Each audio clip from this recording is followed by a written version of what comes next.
नमस्कार। आज हम बात कर रहे हैं द रिटर्न ऑफ टाइगर कहानी के चैप्टर 4 की रूपरेखा पर। चैप्टर का नाम है खून और इश्क। जी। तो हमारे पास इसकी एक डिटेल्ड आउटलाइन है और आज हम इसी को समझने की कोशिश करेंगे।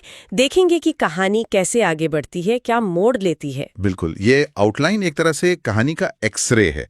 हम देखेंगे कि इसमें एक्शन, इमोशन, सस्पेंस कैसे बुना गया है, किरदारों के सामने क्या चुनौतियां हैं। तो आउटलाइन की शुरुआत होती है मुंबई के माहौल से। मतलब पिछले चैप्टर में जो गोलीबारी हुई उसके बाद शहर में काफी तनाव है। हाँ, एक बेचैनी सी है। मीडिया में, पुलिस में, अंडरवर्ल्ड में भी यही सवाल कि भाई असली बॉस कौन है। और इसी बीच शेखर मलिक वो खुलकर सामने आ रहा है। हाँ, वो एक तरह से ऐलान कर रहा है कि टाइगर को जो पनाह देगा वो मारा जाएगा। मतलब धमकी बिल्कुल खुली है। पुलिस पर भी जाहिर है दबाव है। बिल्कुल, ये माहौल सेट करता है कहानी के लिए। मलिक का ये खुला चैलेंज ये दिखाता है कि अब कोई लुका छुपी नहीं, सीधी टक्कर होगी। शहर में डर का माहौल बन जाता है। और दिलचस्प बात यह है कि ये तनाव सिर्फ बाहर नहीं है। टाइगर की अपनी टीम, उसके अंदर भी कुछ खटपट शुरू हो गई है। अच्छा। हाँ, आउटलाइन बताती है कि बिल्लू, राजा भाई, लाली और शैडो, जो शायद टेक वाला बंदा है, हाँ। उन्हें शक हो रहा है किस बात पर? कि क्या मलिक को हराना वाकई मुमकिन है। शैडो को खासकर डर है कि कहीं वो लोग मलिक और पुलिस के जाल में फंस न जाएं। ये तो अंदरूनी दिक्कत हो गई। टाइगर उन्हें भरोसा दिलाने की कोशिश करता है। उसका एक डायलॉग है आउटलाइन में, डर खून से धोया जाता है। सुनने में तो दमदार है, लेकिन क्या इससे टीम का डर कम होगा, ये देखना होगा।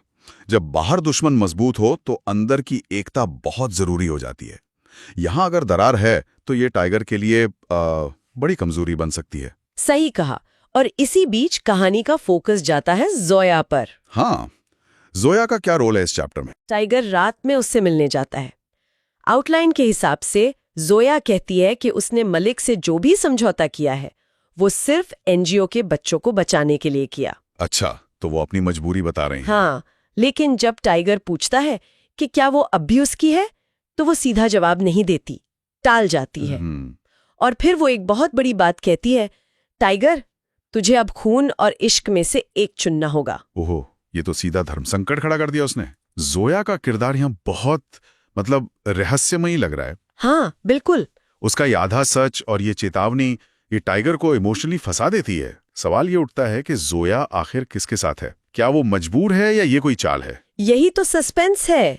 और दूसरी तरफ मलिक, वो चुप नहीं बैठा। जाहिर है, वो क्या कर रहा है? वो दिल्ली और दुबई से हथियार मंगवा रहा है, बड़ा स्टॉक जमा कर रहा है। और उसका प्लान है एक ही रात में टाइगर और उसकी पूरी टीम का सफाया करना। बाप रे, पूरी तैयारी के साथ। और इसमें वो जोया का इस्तेमाल कर रहा है, उसे ब्लैकमेल कर रहा है कि अगर जानकारी नहीं दी तो एनजीओ के बच्चे मारे जाएंगे। ओह, तो जोया पर दबाव और बढ़ गया। वो सिर्फ टाइगर और मलिक के बीच नहीं फंसी, अब मासूमों की जान भी दांव पर है। मलिक काफी शातिर है। वो सिर्फ ताकत नहीं, साइकोलॉजी का भी इस्तेमाल कर रहा है। जाहिर है, टाइगर इसका जवाब देता है। वो मलिक के हथियारों के काफिले पर हमला करता है। अच्छा, एक्शन सीन है। हाँ, आउटलाइन में इसे काफी सिनेमैटिक बताया गया है।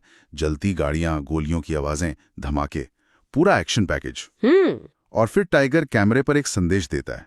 कहता है, खेल खून से शुरू हुआ था, खून से ही खत्म होगा।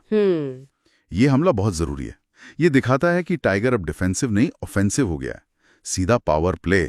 और उसका ये बयान ये लड़ाई को एक नए लेवल पर ले जाता है। मतलब अब वापसी का कोई रास्ता नहीं है। बिल्कुल। लेकिन इस हमले के बाद भी टीम के अंदर का शक खत्म नहीं होता। राजा भाई और बिल्लू, उन्हें लगता है कि टीम में कोई गद्दार है। कोई भेदिया? हाँ, जो मलिक को खबर पहुंचा रहा है। और शक की सुई घूमती है शैडो पर। शैडो पर क्यों? क्योंकि वो टेक वाला है ना, शायद कम्युनिकेशन वगैरह वही संभालता होगा। आउटलाइन में ये भी लिखा है कि टाइगर गुस्से में शैडो को थप्पड़ भी मार देता है। अरे, लेकिन साथ में ये भी लिखा है कि अंदर से टाइगर को शैडो पर शक नहीं है। ये दिलचस्प है। मतलब बाहर गुस्सा दिखा रहा है पर अंदर से भरोसा है। ये टाइगर के कैरेक्टर की कॉम्प्लेक्सिटी दिखाता है। लेकिन शक का बीज तो पड़ गया टीम में। अब चाहे शैडो गद्दार हो या ना हो, ये अविश्वास टीम को कमजोर करेगा। सही कहा। और इन्हीं सब के बीच जोया और टाइगर फिर मिलते हैं। फिर से क्या होता है इस बार? जोया फिर अपनी मजबूरी बताती है, मलिक के दबाव के बारे में। टाइगर उसे कहता है कि सब छोड़कर उसके साथ भाग चलें, एक एस्केप रूट। लेकिन जोया रोते हुए मना कर देती है, बच्चों की जान का वास्ता देती है। टाइगर बेचारा बिल्कुल टूट सा जाता है। उसे समझ नहीं आता कि जोया का सच क्या है, झूठ क्या है। ये सीन बिल्कुल चैप्टर के टाइटल खून और इश्क को सही ठहराता है। टाइगर एक्शन और इमोशन के बीच पिस रहा है, जोया की मजबूरी या उसका नाटक। ये सवाल और गहरा हो जाता है। कहानीकार उसे रहस्य बनाए रखना चाहता है। हाँ, और फिर आता है चैप्टर का क्लाइमैक्स, जिसे आउटलाइन में कहा गया है खून की बारिश। खून की बारिश मतलब बड़ा टकराव। हाँ, मलिक और टाइगर मुंबई की सड़कों पर आमने सामने। मलिक के साथ सैकड़ों गुंडे हैं, शायद पुलिस का भी सपोर्ट है। दूसरी तरफ टाइगर की छोटी सी टीम। माहौल एकदम टेंस होगा। और मलिक का एक डायलॉग है वहां। वो टाइगर से कहता है, तेरा इश्क भी मेरा है, तेरी मौत भी मेरी होगी। ओहो, ये तो बहुत पर्सनल हो गया। मतलब वो सिर्फ टाइगर को मारना नहीं चाहता, वो जोया पर भी कब्जा करना चाहता है। ये लड़ाई अब सिर्फ गैंग वॉर नहीं रही, ये ईगो की, पर्सनल दुश्मनी की लड़ाई बन गई है। बिल्कुल। और इसके बाद भीषण गोलीबारी शुरू होती है, खून की बारिश। जबरदस्त क्लाइमैक्स लग रहा है। टाइगर की टीम का एक साथी मारा जाता है। आउटलाइन में इशारा है कि शायद राजा भाई। ओह, ये तो टाइगर के लिए बड़ा झटका होगा। बिल्कुल। और इन सब के बीच जोया गायब हो जाती है। तो जोया भी गायब? कहाँ? पता नहीं, वो पीछे सिर्फ एक चिट्ठी छोड़ जाती है टाइगर के लिए। चिट्ठी में क्या लिखा है?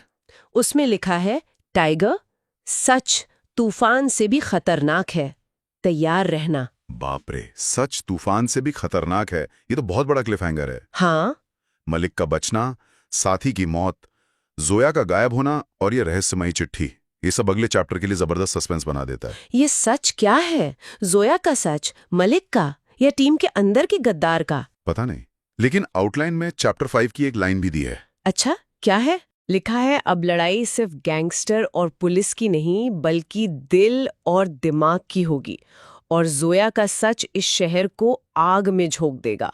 ओहो, मतलब अगला चैप्टर और भी इंटेंस होने वाला है। फोकस शायद एक्शन से ज्यादा साइकोलॉजिकल ड्रामा और रहस्यों पर होगा। जोया का सच शहर को आग में झोंक देगा, ये बहुत बड़ा दावा है। लगता है जोया का किरदार सेंटर स्टेज लेने वाला है। बिल्कुल। तो ये थी चैप्टर 4 खून और इश्क की रूपरेखा। साफ दिख रहा है कि इसमें एक्शन है, इमोशन है, टीम के अंदर की पॉलिटिक्स है, और एक बहुत ही उलझा हुआ लव एंगल, या कहें कि मिस्ट्री एंगल है। हाँ, आउटलाइन काफी कसी हुई लग रही है। कहानी परत दर परत खुलती है, तनाव बढ़ता जाता है, किरदारों को मुश्किल सिचुएशन में डाला गया है। जोया का रहस्य और टीम में गद्दार का शक, ये दो चीजें कहानी को आगे ले जाने में अहम रोल निभा रही हैं। और जोया की वो चिट्ठी वाली लाइन, सच तूफान से भी खतरनाक है, ये सोचने पर मजबूर करती है। कहानी के लिए तो ये सस्पेंस है ही, सुकून देता है। ये एक गहरा सवाल है, कहानी के किरदारों के लिए भी और शायद हम सबके लिए भी। इस सवाल के साथ ये चैप्टर पाठकों को छोड़ देता है।